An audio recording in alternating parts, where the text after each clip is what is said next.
Assalamualaikum dan selamat pagi keluarga Malaysia. Saya Firdaus Rashid Idris bersama anda dalam Berita Pagi Sarawak edisi Rabu 8 Jun. Sarawak menerusi Pusat Kecemerlangan Teknikal Sarawak (Sentex) terus komited dalam agenda transformasi industri digital ke arah pembangunan ekonomi berasaskan teknologi berdaya saing dalam arena global. Berucap merasmikan Simposium Transformasi Ekonomi Digital Antarabangsa 2022 anjuran Sentex di Santubong, Kuching, Premier Sarawak Datuk Partinggi Tan Sri Abang Johari Tun Openg memberitahu pengaplikasian teknologi digital dalam sektor perindustrian adalah penting bagi meningkatkan aliran pengeluaran yang lebih cekap serta optimum. Jelas Datuk Partinggi Tan Sri Abang Johari, pendigitalan sektor perindustrian akan turut menjadi pemangkin kepada inovasi baru yang dapat memacukan lagi ekonomi Sarawak ke tahap yang lebih tinggi. Menurut beliau, ini terbukti dengan inisiatif pembangunan tenaga hidrogen Sarawak yang bukan sahaja melihat kepada impak bahan api konvensional terhadap alam sekitar, malah mampu menjanakan pendapatan yang lumayan. Justru, agenda transformasi ini memerlukan modal insan tempatan yang berkemahiran tinggi dalam bidang teknologi digital merealisasikan hasrat Sarawak menjadi sebuah negeri maju dan berpendapatan tinggi menjelang tahun 2030. Seramai 1,500 peserta terdiri daripada penggiat industri tempatan, pendidik serta penuntut institusi tinggi terlibat dalam Simposium Transformasi Ekonomi Digital Antarabangsa 2022 bertujuan menyediakan sebuah platform yang mengumpul semua pihak berkepentingan sebagai pemangkin kepada bidang sains dan teknologi ke arah transformasi industri digital di Sarawak. Lebih banyak syarikat atau badan bukan kerajaan (NGO) akan berganding bahu dengan Majlis Keselamatan Jalan Raya dan Kementerian Pengangkutan Sarawak menerusi kempen dan pendidikan jalan raya. Menurut Menteri Pengangkutan Datuk Seri Lee Kim Shin, langkah itu adalah untuk mempertingkatkan lagi kesedaran pengguna jalan raya akan kepentingan amalan membudayakan keselamatan. Tegas Dato' Seri Lee, amalan membudayakan keselamatan jalan raya ini bukan hanya patuh kepada peraturan dan undang-undang semata-mata, tetapi merupakan tanggungjawab setiap individu bagi keselamatan diri dan orang lain. Beliau berkata demikian selepas menyempurnakan kempen kesedaran keselamatan jalan raya anjuran Endaya Construction Sdn Berhad dengan kerjasama Jabatan Kerja Raya Sarawak di Miri. Dato' Seri Lee menambah, ini merupakan antara usaha daripada sektor swasta menyertai usaha kerajaan untuk menjalankan kempen keselamatan jalan raya. Badan-badan sukarela atau syarikat swasta yang berhasrat menyertai pelbagai program keselamatan jalan raya boleh berhubung dengan pihak pejabat residen di setiap bahagian Kementerian Pengangkutan atau Majlis Keselamatan Jalan Raya. Jualan tiket bagi Festival Hutan Hujan Sedunia RWMF yang ke-25 yang akan bermula 17 Jun ini amat memberangsangkan daripada peminat festival tersebut setakat ini. Menteri Pelancongan, Industri Kreatif dan Seni Persembahan Datuk Seri Abdul Karim Rahman Hamzah tanpa menyatakan jumlah sebenar jualan tiket itu, yakin festival itu masih mendapat sambutan yang menggalakkan berikutan 2 tahun festival tersebut tiada diadakan ekoran pandemik COVID-19. Dato' Seri Abdul Karim dalam pada itu percaya jualan tiket bagi festival itu telah melebihi 50% dan akan mencapai sasaran kerajaan. Beliau juga menambah, tempahan bilik hotel di Bandaraya Kuching juga mendapat sambutan berikutan.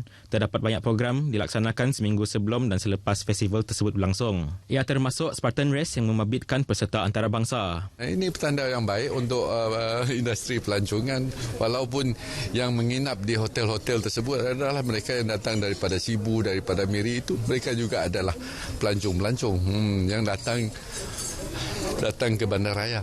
Beliau berkata demikian kepada pemberita di Kuching selepas menyampaikan penghargaan kepada penaja RWMF ke-25 dan melancarkan maskot bagi festival itu. Terdahulu dalam ucapannya, Dato' Seri Abdul Karim melahirkan penghargaan atas kerjasama agensi awam dan swasta dalam penganjuran festival tersebut, sekaligus memberi keyakinan dan kepercayaan kepada komuniti muzik di Sarawak.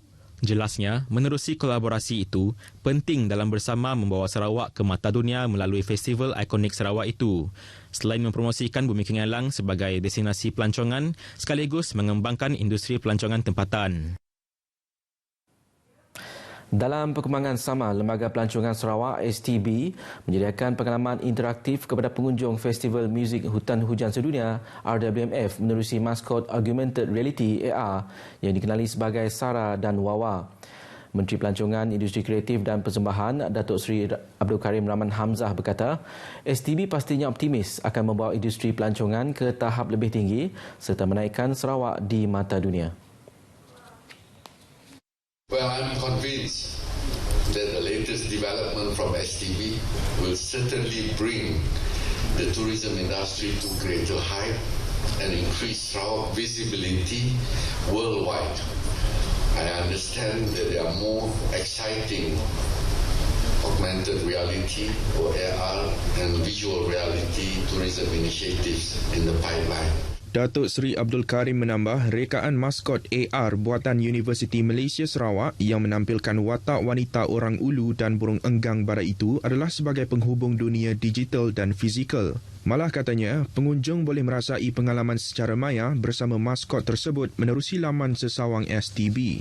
Beliau berkata demikian ketika ditemui pemberita pada Majlis Penghargaan Penaja RWMF ke-25 dan pelancaran maskot festival itu di Kuching. Maskot tersebut akan kekal sebagai wajah kepada festival itu serta sebagai bahan interaktif kepada pengunjung untuk mendalami sejarah Sarawak dan festival itu khasnya.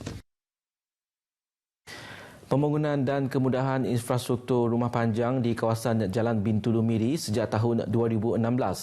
Di bawah pentadbiran Dewan Undangan Negeri Semenanjung menyaksikan banyak pembaharuan dan perubahan diusahakan demi kesejahteraan penduduk. Menurut Timbalan Menteri Infrastruktur dan Pembangunan Pelabuhan, Datuk Majang Renggi, projek pertama yang diberikan kepada rumah panjang Sibat Sumbang Batu 29 Jalan Bintulu Miri ialah projek naik taraf jalan ke rumah panjang yang bernilai RM700,000. Ingat aku baru rumah panjang kita Batu 29 rumah Sibat itu. Maya aku terubah ya dipilih tahun 2016 terubah. Pihak aku jago kita. Ni buat dia bukai mau ibi. Tian wana terbrik kami tu bukai tak jalai perform. Beri selamat kami tu itu. Jalai tindak salah ingat aku terubah ya rumah panjang. Tidak tahun 2016, tahun 2017 kita ada tahu. Rumah panjang kita itu diberi aku projek getar jalan kita. Naik taraf jalan kita. Ngekos RM700,000 lebih. Nyalai KBC daripada kita ada tujah kita dia tadi berasa jabai kita ada. Setelah itu, ujar Datuk Majang, beberapa projek lain di pohon tuai rumah Sibat kepada Adun Samalaju itu termasuk jubin lantai ruai rumah panjang, peruntukan untuk Biro Wanita dan Jawatan Kuasa Kemajuan dan Keselamatan Kampung serta sistem perparitan. Namun, sesuatu yang lebih bermakna bagi penduduk iaitu projek bekalan elektrik yang telah disambungkan ke rumah panjang 31 pintu pada tahun lalu. Datuk Majang berkata demikian pada majlis perasmian projek RTP Rumah Sibat yang turut diserikan dengan Majlis Perkahwinan Anak Tuai Rumah Sibat iaitu Dr. Justin Gira Sibat dengan pasangannya dari negeri Sabah, Max Lin. Majlis Penuh Adat dan Budaya Masyarakat Iban dan Kadazan Dusun Sabah itu menurut Datuk Majang amat bermakna dan membuktikan dua negeri yang mempunyai kepelbagaian etnik dan seni budaya dapat disatukan melalui perkahwinan pasangan itu. Maka yang akan mengheratkan hubungan kita di antara kedua-dua negeri ini akan lebih akrab lagi, lebih baik lagi dari masa-masa yang sudah. Malah menurut Datuk Majang lagi, melalui perkahwinan seumpama itu, pelbagai persembahan budaya dua negeri tersebut dipersembahkan untuk tontonan umum. Ini juga katanya selaras dengan semangat sambutan Gawai Dayak bagi mempamerkan seni budaya bangsa agar tidak lenyap ditelan zaman. Program Perkhidmatan Komuniti Bergerak Mobile Community Service Mobile CS memberi peluang kepada penduduk Mendamit di Limbang mendapatkan perkhidmatan kerajaan secara terus dan mudah. Penolong Pegawai Kewangan Perbandaraan Malaysia Sarawak, Brigade Ivon Albert menyifatkan Mobile CS berupaya memberi impak kepada komuniti setempat melalui perkhidmatan yang ditawarkan.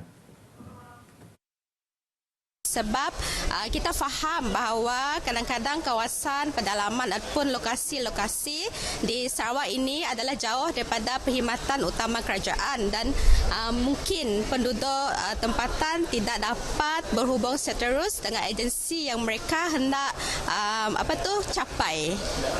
Jadi program seperti ini akan dapat memberikan perkhidmatan dengan cepat dan terus kepada orang awam. Menyatakan demikian kepada pemberita pada program itu di Medamit Limbang, Ivan berkata Mobile CS itu siri ketiga diadakan untuk tahun ini selepas di Batu Danau Limbang minggu lepas.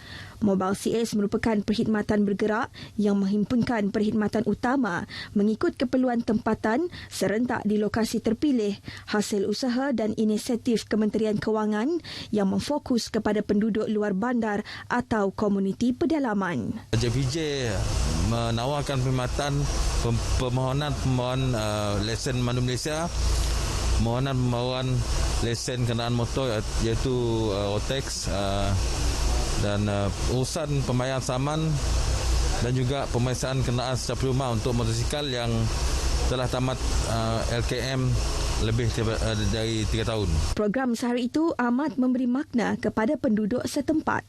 Pada pendapat saya, program ini sangat bagus untuk diadakan kerana ia memudahkan untuk kami renew lesen yang telah mati. Baguslah diorang ada melawat ke rumah ke Medamit ni. Kalau dapat, bolehlah. Selalu kan boleh juga kalau dapat. Kalau macam mana. Sekian berita Pagi Sarawak edisi Rabu 8 Jun. Dapatkan perkembangan sahih sepanjang masa melalui portal Berita RTM di beritartm.gov.my. Assalamualaikum dan salam keluarga Malaysia.